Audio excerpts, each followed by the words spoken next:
This morning on Inside Kansas Politics, the race for governor is heating up.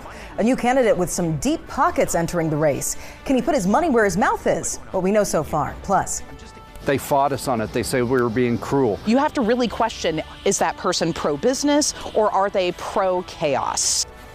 Kansas lawmakers fired up after Democrats get snubbed by the Kansas Chamber's pro-jobs list. But the chamber is backing Republicans and what Democrats are saying this morning. And the housing crisis continues. Who advocacy groups are pointing the finger at now and what lawmakers are doing to help.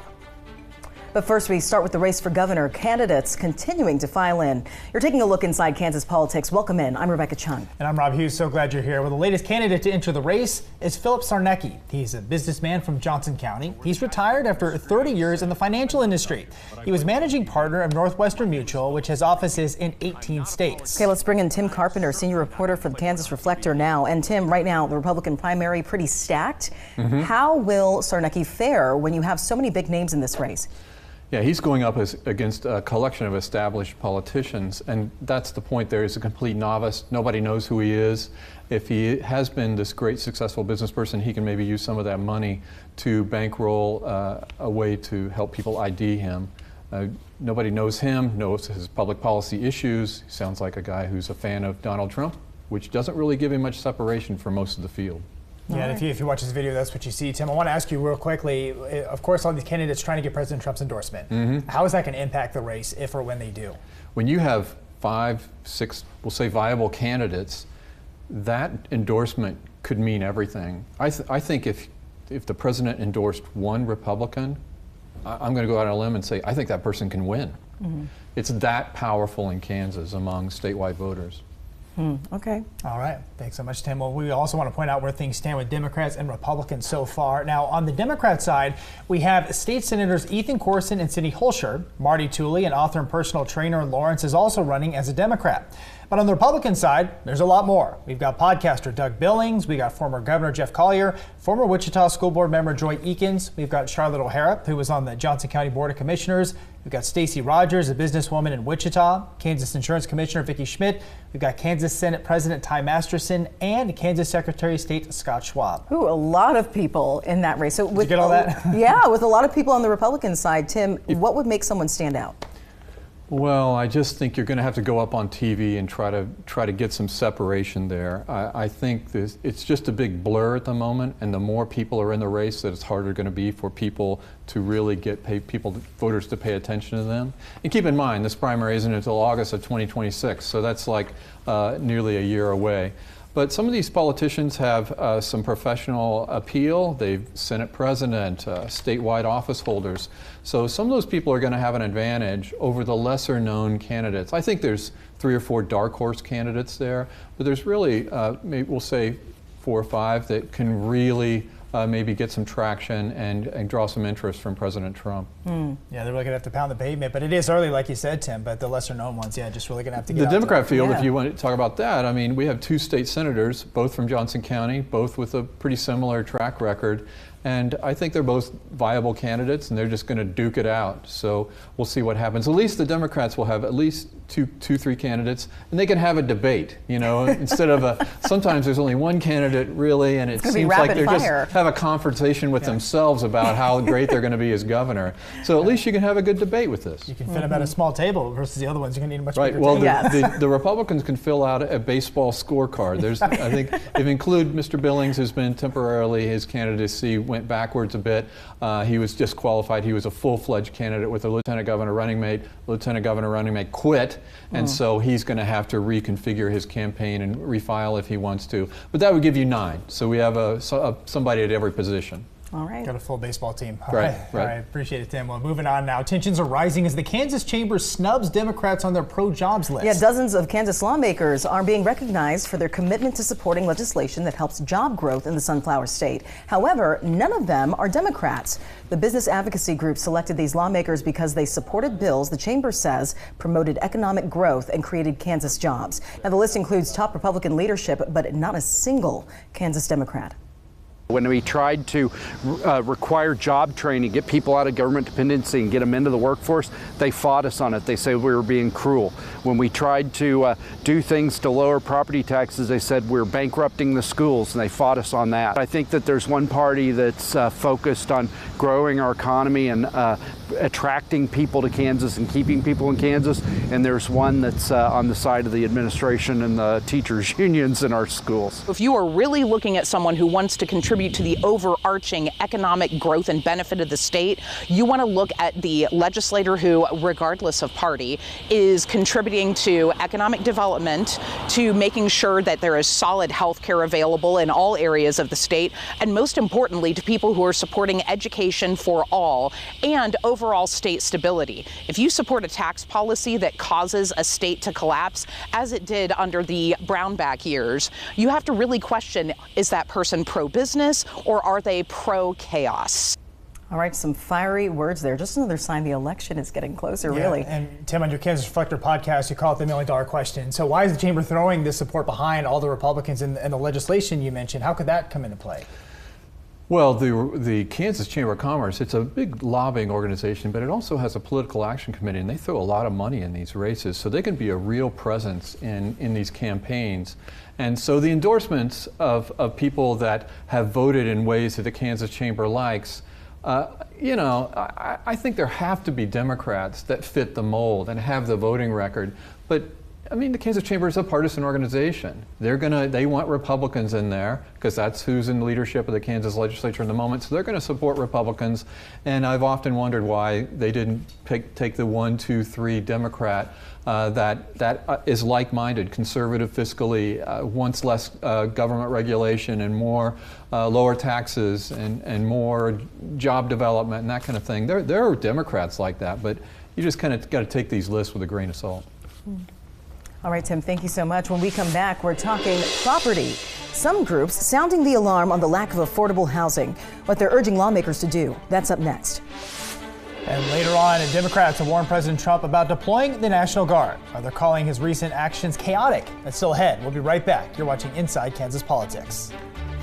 The people that I represent have had serious injuries or deaths in the family. Being able to be there for someone and have that feeling of providing for them. Being able to help them through that process and relieve some of the stress that comes from that kind of uncertainty. Finding the truth for my clients and solving their problems. I became a lawyer to make a difference in people's lives and getting my clients there and getting them compensation and letting them know that there's somebody there fighting for them. It's really rewarding. Briggs Auto Group, locally owned and operated since 1979. I'm Mitch Holtis, and we're proud to be your trusted dealership, standing by fair and transparent pricing with no surprise fees. Our sales professionals are trained and focused on helping you find the right vehicle. And with our exclusive VIP service, you'll experience first-class care before and after the sale. We're proud to be your dealer of choice. Come see us at Briggs Auto, where trust matters and our customers are number one. Hi, I'm Brian McDonald with Fleming Place Wine and Spirits, and today we're going to make a blueberry lemon drop martini.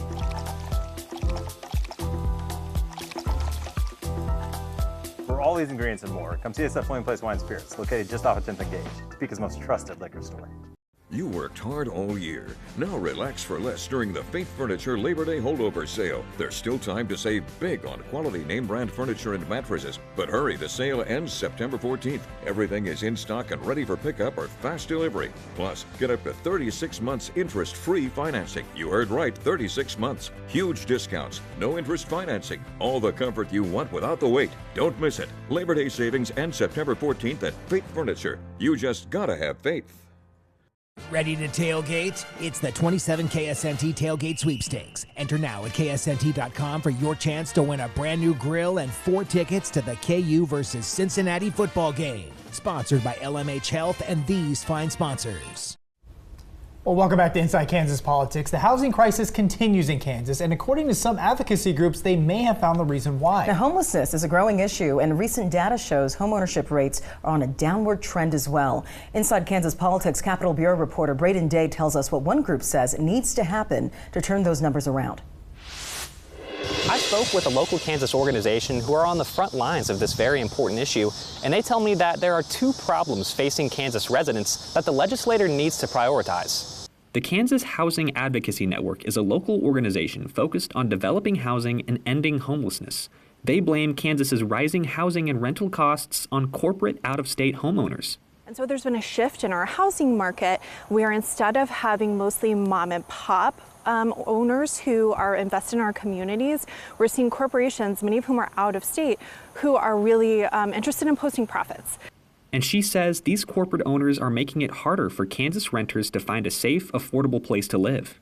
They are evicting far more often, significantly raising rents. They are failing to do property maintenance, having more code violations than our mom and pops. Another major issue facing Kansas is homelessness. KHAN believes law enforcement across the state should try to connect unhoused individuals who commit minor crimes with resources, rather than arresting them. If you are arresting someone, then you are taking them out of place, they're incurring fees and fines. That is a huge resource drain on our law enforcement, on our criminal justice system. And at the end of the day, you're releasing that person back into homelessness, even more disconnected from the community than they were before. The organization tells me they're actively working with Kansas lawmakers to try to find solutions to these problems. Reporting from the Capitol, I'm Braden Day. And Tim, what have those conversations been like when it comes to affordable housing in the legislature, and what sort of actions could we see taken next year? So I think there's a lot of hand-wringing about this issue, but the answers are elusive. And this past legislative session, Representative Sean Tarwater of Kansas City area came forward with a proposal to eliminate an affordable housing tax credit. He thought it was too expensive for the state. Too much money was being spent on this. And so he wanted to eliminate it. The Kansas Senate decided, well, let's just spend $28 million this year and something like $9 million next year, and then they're going to phase it out according to the legislation and the law as it stands now. And if that's the case, the affordable housing situation is not going to get any better. It's going to get worse, because a lot of these structures are built because the economic incentives make sense to developers, financial sense. So I think it's not going to get better in the near future in Kansas. Right. They also talked about criminalizing homelessness, a concern from some advocates as well. Yeah, and that's a real puzzling step. It doesn't seem like you're really addressing the core root problems of homelessness. You're really getting at people on the street, and please remove these people from being on the street so I don't have to look at them anymore. That seems like that kind of philosophy, rather than getting at substance abuse and mental health issues and the sort. And as far as that debate, give us some insight into what both sides are saying when it comes to affordable housing. Well, I think if you have the money to buy a house, you're not very concerned about it. And the people that build houses want to make as much money as possible. So they're going to charge the market rates, and that squeezes out across the state, the young people who just simply can't afford those mortgages. They just don't have the income to do that.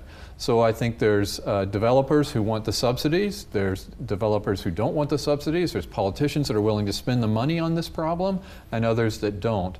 And it's just right now there doesn't seem to be a lot of leadership in the strategy in terms of how to grapple with this. All right, thanks so much, Tim. Well, after the break, several Democratic governors are blasting President Trump, deploying the state's National Guard. Kansas Governor Laura Kelly is saying. We'll be right back. You're watching Inside Kansas Politics. Cloud County Community College's Technical Education and Innovation Center offers certificates and degrees in high-demand careers in healthcare, renewable energy, and agriculture. Let us help you navigate your career path as a Cloud County T-Bird and get enrolled today. Grace Med Health Clinic is your home for complete, compassionate care. From medical visits to vision screenings, dental care, behavioral health support, and a fully equipped pharmacy, we're here to meet all your health needs. Our dedicated team of providers and staff work together to make every visit welcoming and stress-free. Because at Grace Med, you're not just a patient, you're part of our family. Call 785-861-8800 to schedule your appointment. Grace Med Health Clinic, compassionate care for all. Hello, I'm Kyle Eck, owner and CEO of Flint Hills CDJR. And I'm Shane Summers, General Manager. Shane, I got two questions for you. One, what does CDJR stand for? That's easy, Kyle. Chrysler, Dodge, Jeep, and Ram. And number two, where are we located at? Even easier, 3100 Anderson Avenue, right here in Manhattan. Shop local and save big at Flint Hills Chrysler, Dodge, Jeep, Ram in Manhattan. So come in or visit us at fhcdjr.com. Hi folks, Rodney Robertson with Window Design and Remodeling. All of our decks and rooms are custom built and designed to your specific lifestyle and needs. We can also create more living space below your deck with our underdeck system. Let us make your dream become a reality. Call today or visit our website. We are your home remodeling specialist. Hi, I'm Brian McDonald with Flaming Place Wine and Spirits, and today we're going to make a Paloma.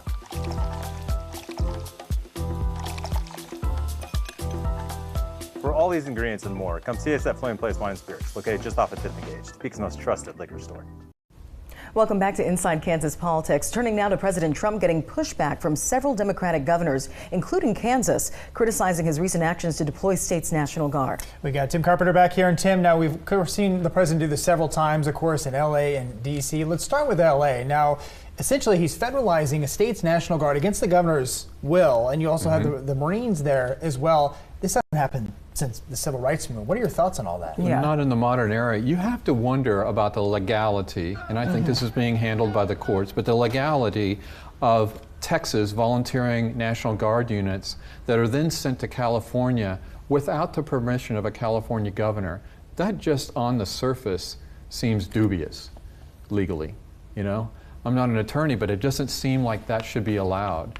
It's not like it's a national calamity. There's not a hurricane that blew through 4 southern states and there's no electricity down there and we really need help from across the nation.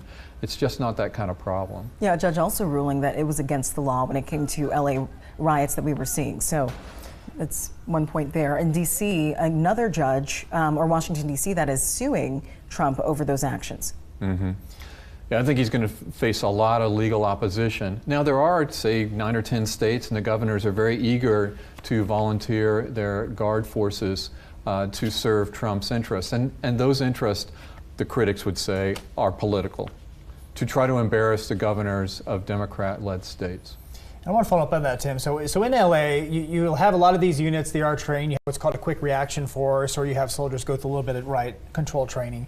But in D.C., though, you have military police, but it seemed like, as we see this through video, of course, unless you're in D.C. physically, but it seemed like optics, a show of force. I mean, you have soldiers with tanks in the mall or less crime areas. So what are your thoughts on that politically of putting the Guard in D.C.? Well, it'd just be my gut instinct is that it's a lot of drama, a lot of visuals for TV that that can be used to a political advantage rather than really getting at the core problems of crime.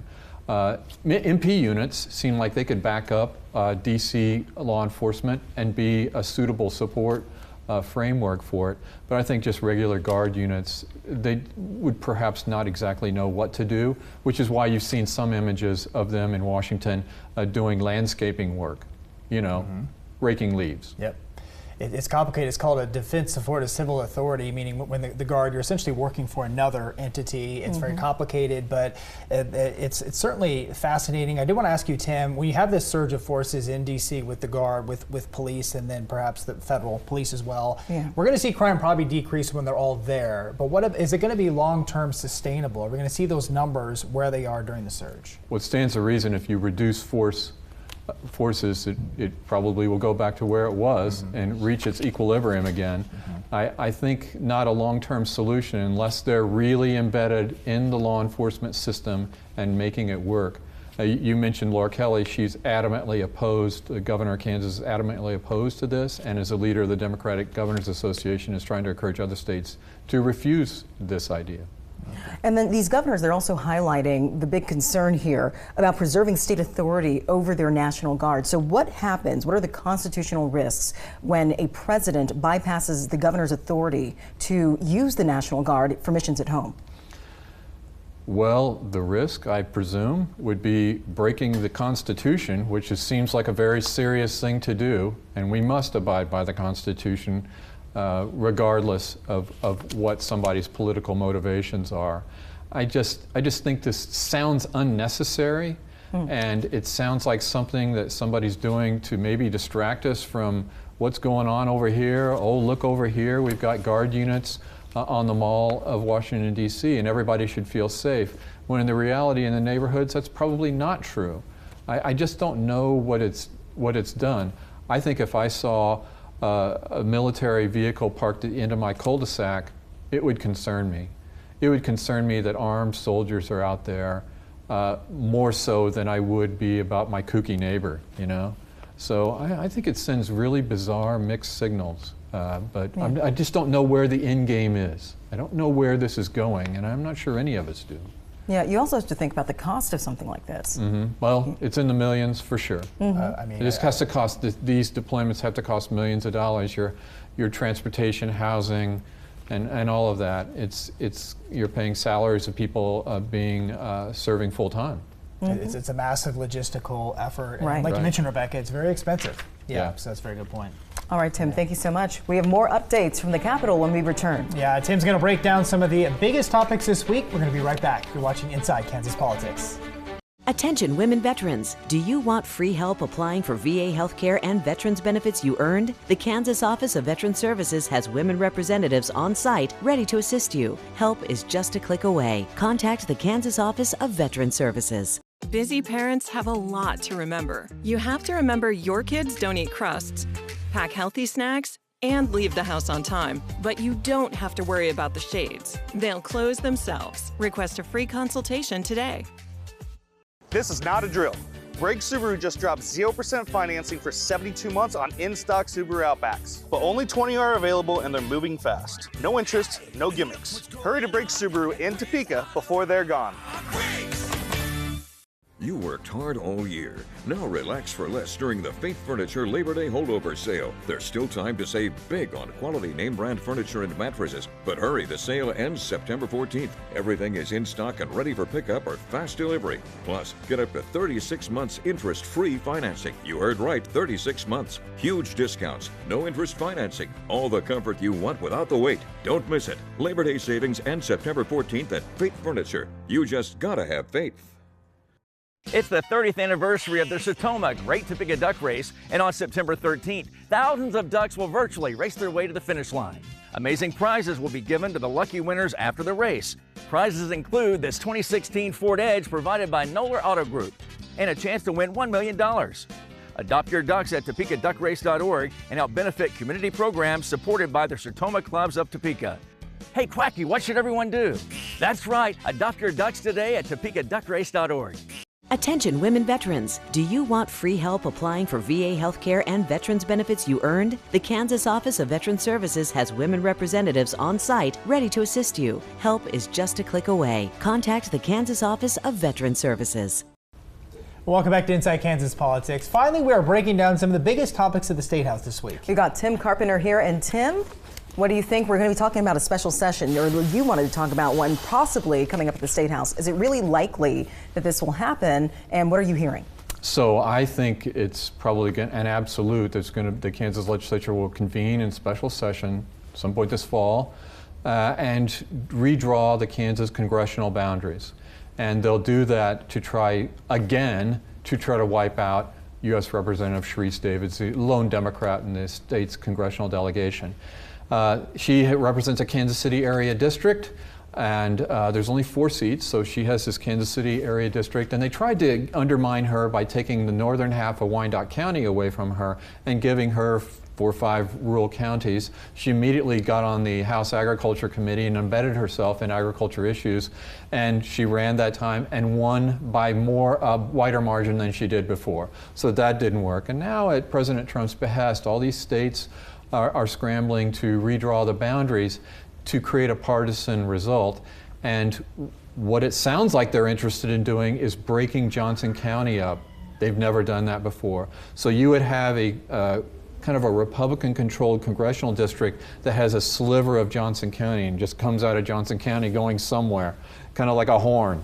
And then you would have another district that grabs part of Johnson County, and so it would make her run against in a district that has a very heavy rural constituency, and certainly unfortunate for her because it seems like at this stage she's sort of proven that she's unbeatable over there. Yeah, nobody's gotten close to beating her. It sounds like they're trying to carve out those more red parts of Johnson County. Some say Johnson County is getting bluer in some parts. Yeah, I think the biggest political worry of Republicans is what Johnson County voters do. You got to think about just how many people live there, how big of a part of the economy it is. It's an albatross. And so Governor Kelly, just think about how she won the governorship. She wins heavily in Johnson County, does really well in 6 other counties, and doesn't get crucified in some of the rural areas, but loses. She can still be elected governor twice doing that. So the Republicans understand just how powerful Johnson County can be for Democrats, and they want to neutralize that. They'd love to do that. They tried before. It's just now, at the behest of the president, the Senate president and the House Speaker are both running for statewide office. They'd love to have Trump's endorsement. So that's why I think I'm pretty confident to say that they're going to have a special session and redraw the maps. Yeah, the last time that happened, those maps were challenged in court and they were upheld in court. However, would this new plan stand in court if challenged? Yeah, I don't know. I would imagine, let's just assume, before we skip ahead to the lawsuit, the Kansas legislature is going to have to approve these maps, and they're going to go to the governor, and she's going to veto it, right? Yeah. So the Republicans have 2/3 majorities in the House and Senate. Pretty strong majority in the Senate, pretty thin in the House. Are there 3 or 4 House Republicans who think disenfranchising voters statewide is a terrible idea? Just like philosophically a terrible idea. Would they vote with Democrats against these maps and stop that veto override? That is the question I'd like to hear. In terms of a lawsuit in the courts, surely somebody will file a lawsuit. I think there's, I just read about this and it kind of seems like they could get away with it because gerrymandering is not illegal. I mean, they've gerrymandered in the past. It's just not illegal. It seems damaging and harmful to me and unfair, but I don't think it's illegal, and that's why I think these maps could stand in a legal sense. You think about it, but Sharice Davids, she's just one Democrat. There's already 3 Republicans, right? Yeah. Why target her so much? I can understand in Missouri they have more representatives, but here, what's at stake? Well, I think the Republican leadership do not want to tolerate dissent, and this is just another person that can be a contrarian to their ideals. Now, nationally, it's all about winning those 1 or 2 or 3 seats that keep the Republicans in control of the House. So that elevates the importance of this Kansas congressional district. People look at Kansas, that's a good Republican state. How in the world is there a Democrat in Congress there? And furthermore, how is there a Democrat governor? But you have, and maybe those answers are sort of entwined because of Johnson County. And this is a great opportunity to de-emphasize Johnson County and maybe undermine the wishes of those Johnson County voters. I live in Lawrence. My house is in the 1st Congressional District, which comes all the way from Garden City and arcs around and just captures my house and goes back up. And so, you know, it's an odd thing because I grew up on a farm, but do I put a steer in my backyard like the good people of Garden City and then I'd feel more affinity for my brethren out west? I'm not sure my neighbors would appreciate that. I just think you're bringing communities, different communities together in an awkward manner and this redistricting, the intense super gerrymandering will do that even more so. So ultimately about power and control. Yeah, and political favoritism. So if we'll just take one example. If Senate President Ty Masterson, running for governor, wants to get President Trump's endorsement, how might he get President Trump's attention? Lead the charge to redistrict Kansas in a way that gets President Trump 1 more vote in the U.S. House. It's a great way to get invited to the White House and shake the hand of the president, where he can tell you, great job, Masterson, you're a great senator and a great American. All right, Tim, thank you so much. And that was your look inside Kansas politics. If you want to stay up to date on all things Kansas politics, then follow us on social media. Follow us on X at InKSPolitics and on Facebook. Just search Inside Kansas Politics. We're also going to post the full video on YouTube. Just search for KSNT News and also check out Inside Kansas Politics on KSNT.com for past episodes. If you have a story you think we should cover, let us know. You can email us at ikp@ksnt.com. We'll see you right here, same time, same place. Have a good day.